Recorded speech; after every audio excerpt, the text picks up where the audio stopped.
Dans les terres vaillantes d'Abomey, un jeune guerrier nommé Gbekon faisait la fierté de tout un peuple.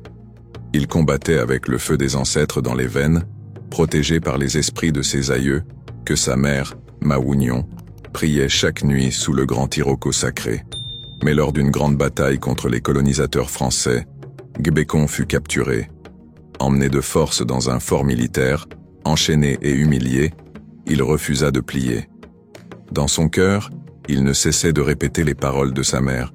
« Tant que je souffle ton nom aux ancêtres, tu ne mourras pas, mon fils. » Dans le fort, une jeune fille aux yeux clairs et au regard inquiet observait le prisonnier.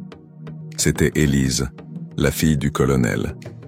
Elle avait entendu les soldats parler de la bravoure de Gbekon, et dans ses yeux, elle ne vit ni sauvagerie ni haine, mais une noblesse que même les chênes ne pouvaient cacher. Intriguée, touchée, puis bouleversée, Élise alla chaque soir lui apporter de l'eau, des herbes, parfois même un mot doux glissé dans un regard. Peu à peu, un amour silencieux naquit, interdit mais irrésistible. Un soir d'orage, elle vola la clé de la cellule. Gbekon refusa d'abord de fuir. « Si je pars sans honneur, je trahis ma terre. »« Alors fuis avec mon cœur et libère le tien, » répondit-elle. Il s'échappa, traversa les bois, guidé par une lueur étrange.